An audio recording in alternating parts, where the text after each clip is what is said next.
Are you new to City Heroes or a returning player and wanting to know more about how to play a Seismic Fire Sentinel? I'm Controlled Chaos. In this video, I'm going to go over just that. Let's go ahead and get started. So first off, Seismic Blast can only be found on the Homecoming server. It is a new power set. So even if you played City Heroes back when it was live, or you play on one of the other private servers, never really play on Homecoming, you'll want to check this out. This will be definitely new for you. So Seismic Blast is an earth stone ability that allows you to defeat your enemies with using earth to crush them and things like that. Now, you'll want to keep your character on the ground for this build, and the reason being is that while you're on the ground, your character actually emits seismic pulses, or has a chance to emit seismic pulses. The more seismic powers you use, the better chance you have of doing this, and this has several benefits. One, this shockwave that goes out around you has a chance of knocking down the enemies that are around you in melee range, which is really great. It adds a layer of defense onto your character. The second thing that this does is it empowers some of your powers with an extra benefit to them, a secondary type of attack. But let's go ahead and get into the powers themselves within Seismic Blast. So the first one is called Encase. You encase your foe in stone for a short amount of time, dealing damage and lowering their defenses. The enemy will also become heavy and limit their ability to jump and fly for a short time. This grants 2 stacks of seismic pressure for your seismic abilities. Next is Shatter. You cover a foe in stone shards that shatter them, inflicting light damage and lowering their defenses. This also limits their jumping capabilities and their flying abilities and adds 2 stacks of the seismic pressure. Then we have Rock Shards, and this one's really cool. You launch a volley of stone shards at your target in a sweeping cone. So this is your first cone of effect type of power. You stab into the target and they cause lethal damage, and can also continue to suffer from additional lethal damage over time. So this has a dot effect to it. If you have the seismic shockwave going on, because you built up so much seismic pressure, this power will stop the shockwave, but the upfront damage will be increased and overall timing damage accelerated. These foes will be knocked down, and the range will be increased to 40 feet or 60 feet instead of 40 feet. This also uses up the 2 stacks of shock pressure. Next, we have Entomb. You encase your foe in a giant boulder, dealing high damage, lowering their defense, causing them to be heavy, so therefore they can't jump that well or fly for a short time, adds 2 stacks of the seismic pressure. Then we have Seismic Force. This greatly increases your attack chance to hit for a few seconds and slightly increases damage and range. If afflicted by seismic shockwaves, this power will halve the shockwaves and will decrease the cooldown of all recharged Seismic Blast attacks by a moderate amount. So this is a great way to sort of allow you to recharge your abilities a lot quicker. Next, we have up thrust. This is a really good one because it just sort of throws the enemy up in the air, but you basically cause a microfault to erupt underneath the target, and like I said, throwing them up in the air, dealing smashing damage and lowering their defenses.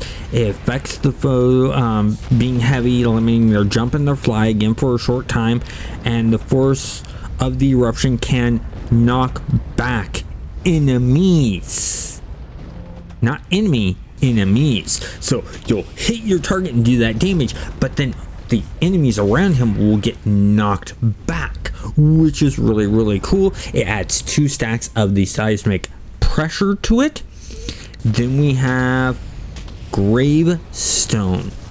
You create a giant pillar of stone, creating a gravestone around your target, dealing extreme damage, limiting their ability to jump and fly for a short time, adding 2 stacks of seismic pressure. Then there's stalagmite.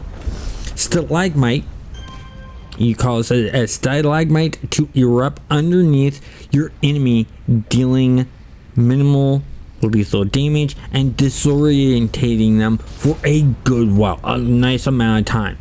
You must be on the ground to activate this power, so you cannot be flying or hovering. If affected by seismic shockwaves, this power will halt the shockwave and deal extra damage. It grants 2 stacks of seismic pressure. Then we have meteor. You call down a meteor strike from the sky to a specific location. All targets within the 25 foot area are caught in the blast radius, taking extreme damage and being knocked back. This is really, really cool, really good. Let's move on to your secondary powers that you're going to choose. You're going to choose Fiery Aura, and there's a couple reasons you're choosing Fiery Aura. 1, really good defense. 2, there are a couple powers in here that really add in some damage. So the first one being Fire Shield. This will protect you from lethal, smashing, and fire damage. It also provides a minimal resistance to cold, as well as protecting from disorientating effects. This next power, Molten Embrace, is amazing and works well for the feel and theme of the seismic, because Molten Embrace superheats your attack, increasing the damage they inflict. In addition, all of your attacks have a chance to inflict fire damage over time, so all of your powers can become dots and you deal more damage. This is really great. You can see my character on the screen. He sort of got this lava look. I named him Meteor Man for this exact effect, and just looks really cool. Then you have healing flames. You can concentrate for a few moments to heal yourself. This is a great heal and protects you from toxic damage for a while. Nice one there. Then there's temperature protection. Temperature protection gives you a strong resistance against fire damage, some resistance against cold and slow effects, and grants minor unenhanced regeneration, as well as provides a very minor knockback protection. This power is always on and costs no endurance, so this is one of your few automatic powers. Then there's Plasma Shield. When this power is activated, Plasma Shield gives you resistance to energy, negative energy, fire damage. Plasma Shield also gives you protection against sleep and hold effects, so you're a lot harder to be put to sleep and to be held, which can be really tough for some playstyles. Next is Consume. Consume drains body heat from your nearby foes. enveloping there around them. This is a good, it has heal capabilities, it has damage capabilities, and it also can consume the endurance from your enemy and give that to you, which is really great because of the fire damage that they do. It's a sort of a dot type thing, and really nice ability to get. Then we have burn. This burn, you basically put a like bonfire right underneath you, and all the enemies around you that are in the burn effect will take damage. And that's really nice because it's a tick over time damage that they'll be taking while standing in the burn, and so they'll want to get out of that burn. Then there's cauterizing blame, or not blame, cauterizing blaze. And cauterizing blaze is a heal over time that you always have on, and it heals for a small amount. Then there's Rise to the Phoenix. This power is for when you are knocked out, have to go back to a hospital. You press this button, you don't want to wait, you want your enemies near you when this happens. So if you know you're about to die and your enemies are in range, you want to run towards your enemies so that when you die you're near them. And the reason you want to do this is when Rising Phoenix goes off and reses you, not only does it res you, it does damage to the enemy around you. On top of that, you also can get some endurance back depending on how this is socketed. Now, there are many ways that I have socketed that, and let me go ahead and get into how I socketed my setup for this. The way I socketed it for the Seismic Blast stuff is in case. I put 1 accuracy, 2 damage. And I did this for all of the powers. So that was Shattered, Rock Shards, Entomb, Upthrust, Gravestone, Stalagmites, and Meteor were all done that way with 1 accuracy, 2 damage. Then I did, for Seismic Force, I just add a 2-hit buff onto it and left out 1 slot. Then for Molten Embrace, the only good thing to put on there that you're able to put on there is endurance reductions, because it's always on, and you always want this on because the extra damage and the chance for it to add a dot to your any attack you do. 3 endurance reduction slots. Fire Shield, I did 2 endurance reduction slots and 2 resist damage. Healing Flames, simple, it only takes heals, 3 heal slots.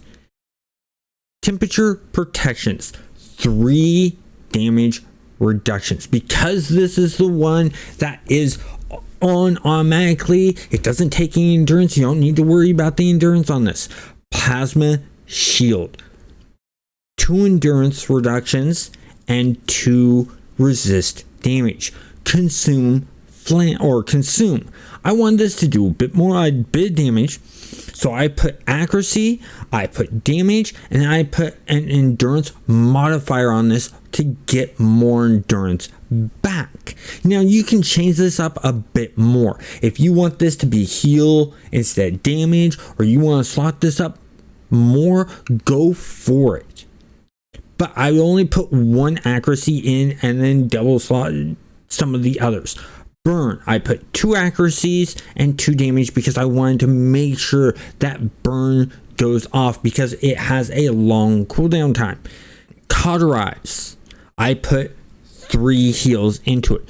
Rise of the Phoenix, I put 3 heals into it and 3 endurance modifiers, so I get as much health back and I get as much endurance back when I'm rest. I'm not worried about the damage I do, I just want to be able to get back up and to do the damage needed.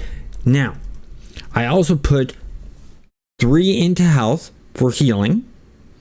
I put 3 endurance modifiers into stamina to help out with the endurance cost. Now, when you're looking at the screenshot of this, you may notice I accidentally put an extra slot in temperature protection and molten embrace. I would move those two down to consume, and in consume, that's where I'd add in either more endurance modifiers or some health. That's the change I'd make there, because if you go beyond 3 on any socketing, you will start seeing a reduction in your returns. So socket up to 3, just like I have in most of these, just like my healing ones, just like the damage ones, just like the endurance modifications. You see I'm socketed up to 3 at most.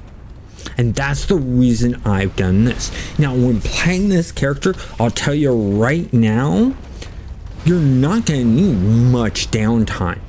And the reason being is once you have the cauterizing blaze, it's always going to be on giving you health.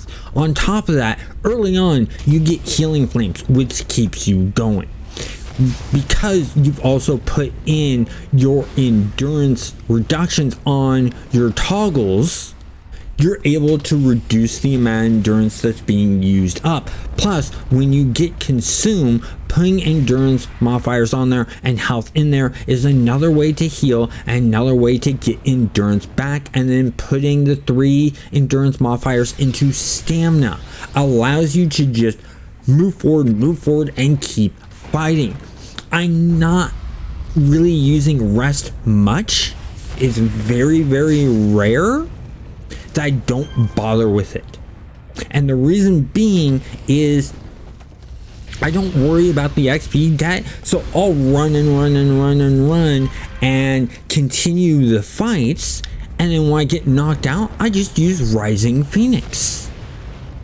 And then if Rising Phoenix is on cooldown, then I'm on a little bit of a cautionary tale, and I will use rest until Rising Phoenix is back up, and then rinse and repeat, that kind of thing.